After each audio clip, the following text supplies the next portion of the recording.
Bonjour frères et sœurs dans le Seigneur. Nous sommes le mardi 6 août 2019 et nous continuons notre série d'exhortations sur l'humilité.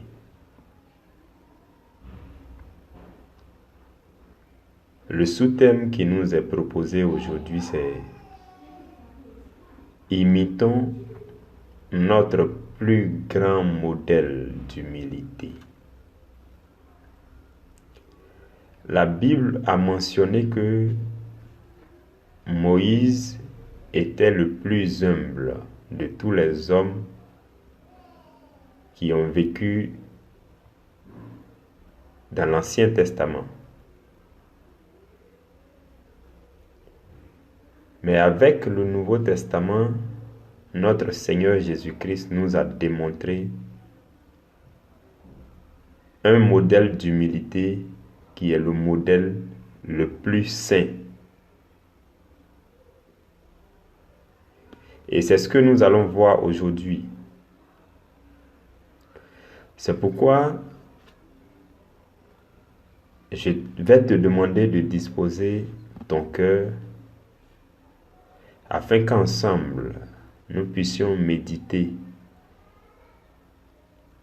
la parole du Seigneur et que nous puissions profiter des révélations de la parole. Nous prenons nos Bibles dans le livre de Philippiens, chapitre 2, à partir du verset 5. La Bible dit: « Ayez en vous les sentiments qui étaient en Jésus-Christ. » Bon, les versets 6 et 7 ne nous intéressent pas trop. Donc nous passons au verset 8 qui dit: « Il s'est humilié lui-même, se rendant obéissant jusqu'à la mort, même jusqu'à la mort de la croix. »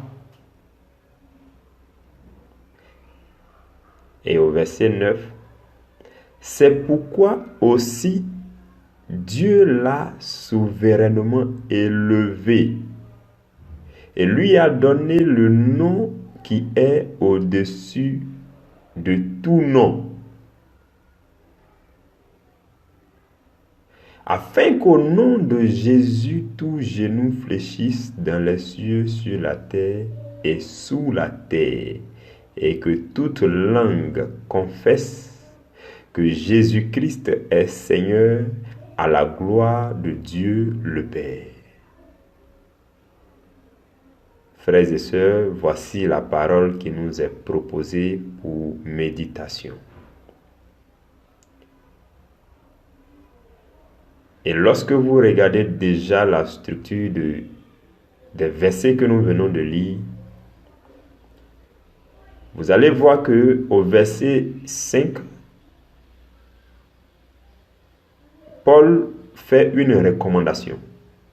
Il dit: « Ayez en vous les sentiments qui étaient en Jésus. » Paul donne un conseil, pas seulement aux Macédoniens, ce n'était pas seulement aux Philippiens,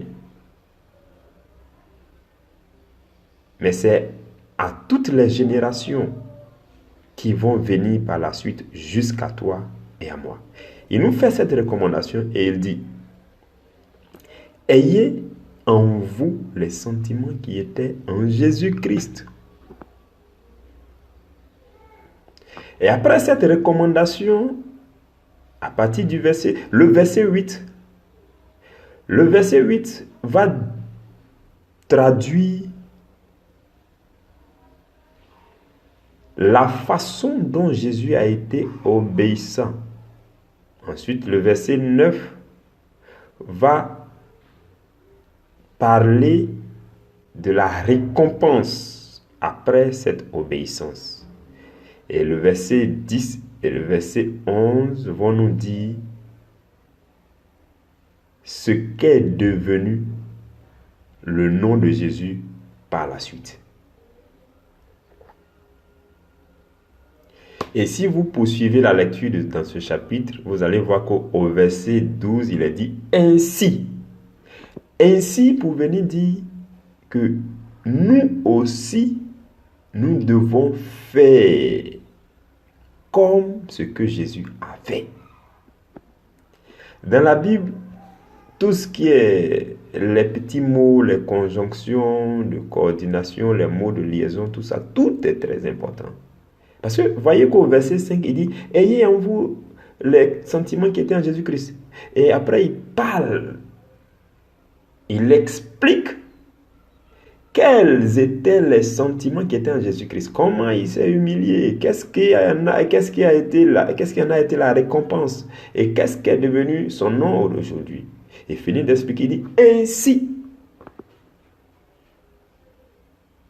Il dit, ainsi, mes bien-aimés, comme vous avez obéi, faites ceci, cela, et puis il continue. Donc le ainsi veut dire que ce que nous venons de lire à partir du verset 8 jusqu'au verset 11,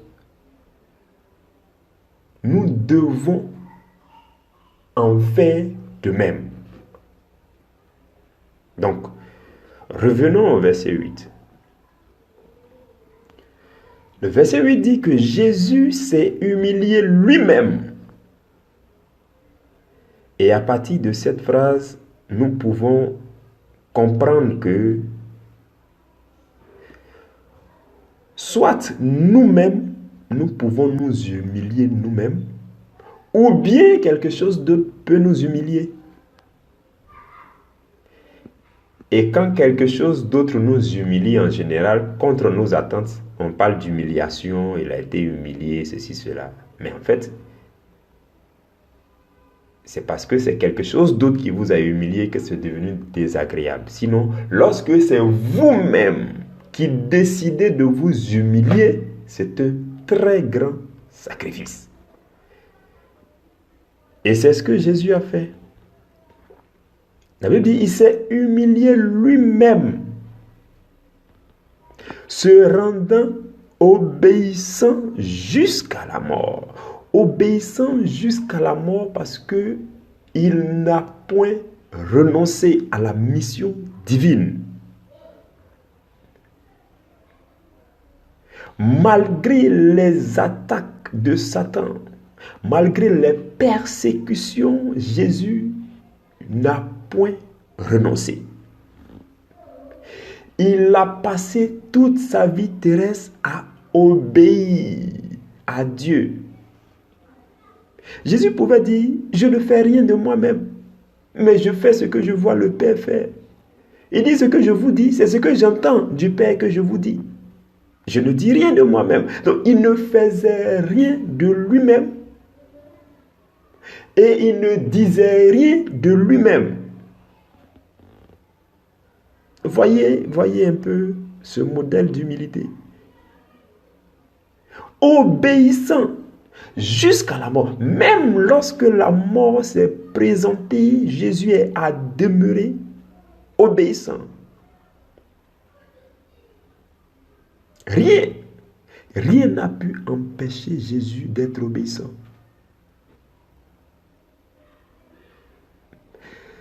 Ce ne pouvait jamais être la galère. Ce ne pouvait pas être la maladie.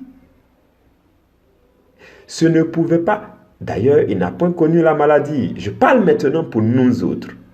Aucune situation dans ce monde, autour de nous, dans notre vie quotidienne, ne doit nous empêcher d'obéir à Dieu, d'être humble. Même s'il fallait aller jusqu'à la mort, bien-aimé, c'est de ça qu'il s'agit. Parce que pour Jésus, qui est notre modèle, la Bible dit, se rendant obéissant jusqu'à la mort. Et ce n'était pas n'importe quelle mort. Aujourd'hui, nous avons la grâce de connaître des morts peut-être paisibles, quoi. à l'hôpital à la suite d'une maladie, une mort sans trop de persécution. Mais voyez que Jésus, dans son obéissance, est allé jusqu'à la mort. Et ce n'était pas n'importe quelle mort, la mort sur la croix. La mort sur la croix. Il a été crucifié. Crucifié. Son obéissance l'a conduit à se laisser crucifier. Son obéissance l'a conduit jusqu'à la crucifixion. Peut-être qu'aujourd'hui, toi, ce n'est pas la crucifixion que tu vas connaître. Mais Saint Paul dit, j'ai été crucifié avec lui. Quand Saint Paul disait, j'ai été crucifié avec lui. Et donc, si je vis, ce n'est plus moi qui vis, c'est Jésus qui vit en moi. Paul n'avait pas été crucifié comme Jésus a été crucifié. Paul parlait de la crucifixion de la chair. Voilà pourquoi il va dire encore que tous ceux qui sont en Christ ont crucifié la chair avec ses passions et ses désirs. Aujourd'hui, pour toi, ce n'est pas la crucifixion de ton corps, c'est la crucifixion des désirs de la chair. Demeurer obéissant dans l'humilité jusqu'à la mort au péché. Jusqu'à la mort au péché. Saint Paul dit, il dit la mort était un gain pour lui.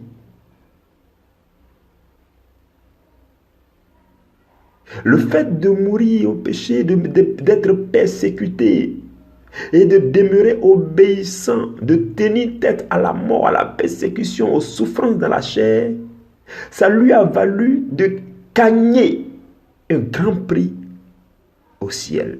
Il dit, la mort est un gain pour moi.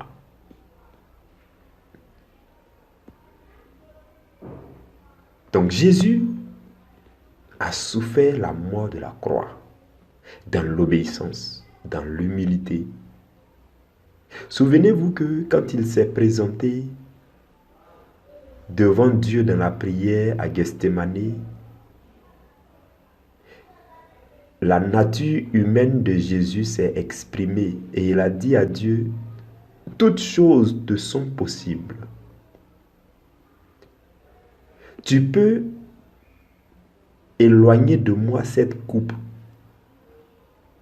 Tu peux faire en sorte que les choses se passent facilement sans que je souffre. Tu peux faire en sorte que cette souffrance atroce qui arrive là s'éloigne de moi. La chair de Jésus s'exprimait. Sa nature humaine s'exprimait. Mais sa nature divine va s'exprimer pour dire, Père, toutefois, non pas ce que je veux, mais ce que tu veux. Non pas ce que ma nature humaine veut, non pas ce que ma chair veut, mais ce que tu veux. La volonté de Dieu. Jésus luttait. Il luttait afin d'obéir à la volonté de Dieu. Et il a lutté jusqu'au sang. Parce que, justement, la sueur qui sortait de son corps était semblable à des grumeaux de sang. C'est pourquoi le livre de Hébreux dit, vous n'avez pas encore lutté jusqu'au sang. Vous n'avez pas encore résisté jusqu'au sang en luttant contre le péché. Ce jour-là, Jésus a vaincu sa propre volonté en tant qu'homme. C'est pourquoi lorsque on dit Jésus est vrai Dieu et vrai homme, c'est réel parce que à des moments sa nature humaine s'exprimait et à des moments sa nature divine s'exprimait. Mais Sa nature divine a toujours pris le dessus. Et c'est ce qui a fait qu'il a toujours obéi à Dieu. Il a obéi à Dieu jusqu'à la mort de la croix. Est-ce qu'aujourd'hui, vous et moi, on est capable d'obéir à Dieu jusqu'à la mort, jusqu'à la crucifixion, jusqu'à vaincre le péché? Est-ce que on a en nous cette capacité d'obéir à Dieu, même en face de la mort? Même en face d'une situation qui va faire que tu n'auras pas 5 francs. C'est-à-dire qu'il y a une galère qui s'annonce. Mais tu vois qu'il n'y a pas un autre moyen. Parce que là, la volonté de Dieu veut s'exprimer. La volonté de Dieu veut que tu souffres. Parce que, à Gethsémani, la volonté de Dieu voulait que Jésus souffre. Et Jésus a dit, non pas ce que je veux, mais ce que tu veux. Nous, donc, dans nos cas, est-ce que, quand la volonté de Dieu se présente, est-ce qu'on demeure obéissant? Est-ce qu'on peut laisser notre chair être crucifiée? La souffrance dans la chair. Vous savez, toute obéissance à la volonté de Dieu est une souffrance pour la chair. Toutes les fois que vous êtes amené à obéir à la volonté de Dieu, à vous soumettre à la volonté de Dieu, la chair en souffre parce que les désirs de la chair sont opposés aux désirs de l'esprit. Les désirs de la chair sont opposés à la volonté de Dieu. Donc toutes les fois, par exemple, c'est pourquoi quand vous prenez un temps de jeûne, vous souffrez dans votre chair. Parce que la chair n'a aucune envie de jeûner. La chair veut bouffer à tout moment. Non, la chair n'a aucune envie de jeûner. C'est trop dur. La chair n'a pas envie de se mettre à genoux pour prier. La chair n'en a aucune envie. La chair n'a aucune envie de se lever très tôt le matin pour aller à l'église, pour aller adorer le Seigneur. La chair n'en a aucune envie. La chair n'a aucune envie que vous ouvriez votre Bible et que vous méditiez, même quand vous ne comprenez pas, vous insistez. La chair n'en a pas envie. Voilà pourquoi quand vous vous y lancez, la chair vous dit non, je ne veux pas, j'en souffre. Mais c'est ça, l'obéissance, jusqu'à crucifier cette chair. Lorsque votre chair souffre parce que vous voulez obéir à Dieu, vous êtes en train de crucifier la chair. Si du moins vous demeurez obéissant à la volonté de Dieu. Frères et sœurs, voici ce que Jésus a fait. Et voici ce que Jésus nous donne comme exemple. Le meilleur exemple d'obéissance, d'humilité, c'est l'exemple de Jésus. Et il est allé jusqu'à la mort afin de vaincre la mort. Il a vaincu l'ennemi. Il a vaincu la mort. Il a vaincu le péché dans la chair. Souvenez-vous que la Bible dit Dieu a condamné le péché dans la chair. Et il a envoyé son Fils sous la forme de la même chair afin de crucifier la chair de son Fils, afin de vaincre le péché. Jésus a vaincu le péché. Il n'a jamais obéi au péché. Même s'il fallait mourir, il est demeuré obéissant. Et au verset 9, la Bible va nous dire, c'est pourquoi aussi Dieu l'a souverainement élevé et lui a donné le nom qui est au-dessus de tout nom. Voyez-vous cette récompense? Vous imaginez, il y a un nom qui avait été réservé dans le ciel. Ce nom-là s'appelle le nom au-dessus de tout nom. Et il fallait attribuer ce nom à une personne. Le nom au-dessus de tout nom. a été donné à Jésus. Au-dessus de tout nom. Bon, là, vous pouvez aisément remarquer que Jésus est Dieu. Parce que jusqu'alors, le nom le plus au-dessus, c'est Dieu. Mais on dit Dieu a donné le nom au-dessus de tout nom à Jésus. Du coup, Jésus est Dieu.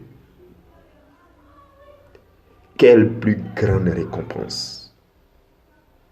Mais cette récompense correspond à la plus grande humilité, à la plus grande obéissance, l'obéissance jusqu'à la mort et jusqu'à la mort de la croix.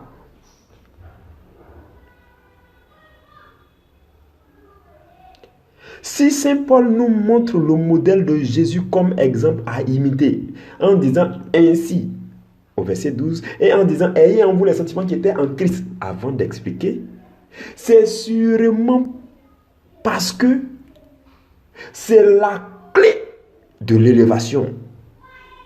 Peut-être quand vous allez subir l'obéissance dans l'humilité jusqu'à la mort au péché, jusqu'à être crucifié dans votre chair, il y a un nom. Dans votre promotion, dans votre génération, dans l'endroit où vous habitez, il y a un nom au-dessus de tout nom que Dieu va vous attribuer.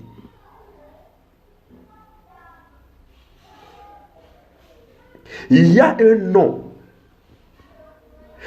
spirituellement au-dessus de tous les noms que portent vos amis de promotion, de génération.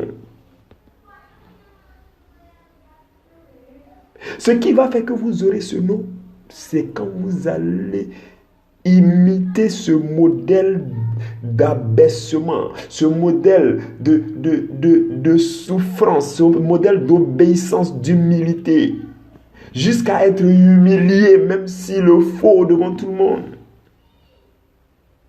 Mais la récompense sera grande.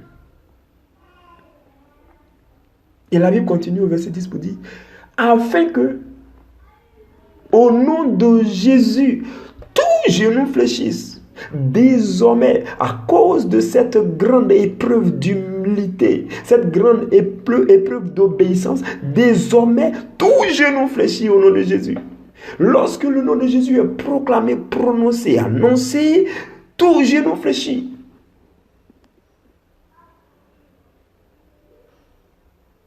Il n'y a aucun marabout, aucun démon, aucun esprit malin.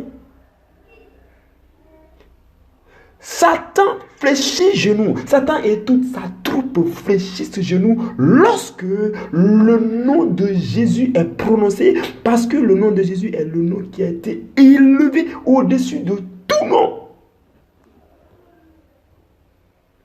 Et toute langue confesse que Jésus-Christ est Seigneur.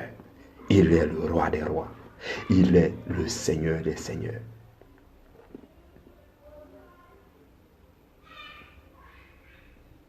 Frères et sœurs, voici l'humilité à laquelle Dieu nous appelle. L'abaissement, l'obéissance à sa parole. En face de toute forme de difficulté, il y a une seule chose qui est vraie, la parole de Dieu. Voilà pourquoi il y a une grande différence entre réalité et vérité. La réalité, c'est ce que tu vis. Ce que tu vis en ce moment et qui est visible aux yeux des gens, c'est une réalité. Mais ce n'est pas ça la vérité. Parce que la vérité, c'est ce que Dieu a dit à ton propos.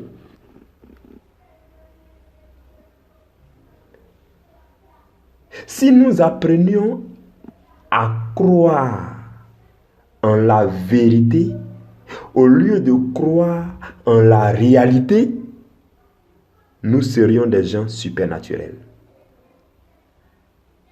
surnaturels, extraordinaires. Si nous apprenions à plonger notre regard dans la parole de Dieu, à accueillir la volonté de Dieu, à nous y soumettre, à obéir à la volonté de Dieu et à croire en la parole de Dieu, frères et sœurs, nous deviendrons exceptionnels parmi les hommes. Mais malheureusement, nous ne croyons qu'en la réalité. Ta situation financière, c'est la réalité. La douleur qui te fatigue, c'est la réalité. Ce n'est que la réalité.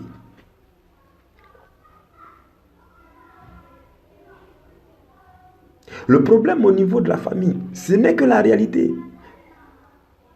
L'emploi que tu n'arrives pas à trouver, ce n'est que la réalité. Mais Dieu ne t'a pas appelé à croire à la réalité. C'est pourquoi il dit que nous, les chrétiens, nous devons marcher par la foi et non par la vue. Ceux qui marchent par la vue sont ceux-là qui croient en la réalité. Mais ceux qui marchent par la foi sont ceux-là qui croient en la vérité de la parole. Ceux qui croient en Jésus, qui a dit, je suis le chemin, la vérité et la vie. Frères et sœurs,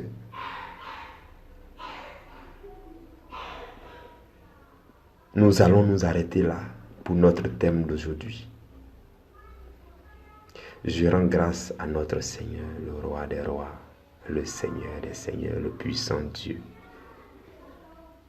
Je magnifie le Saint-Esprit de Dieu qui nous a été accordé et qui habite en chacun de nous et qui nous ouvre les yeux sur les réalités spirituelles, les vérités spirituelles, dans le seul but de nous transformer si nous nous abaissons, si nous nous soumettons, si nous nous humilions devant la volonté de Dieu. Que la grâce de Dieu soit ton partage au nom de Jésus. Amen.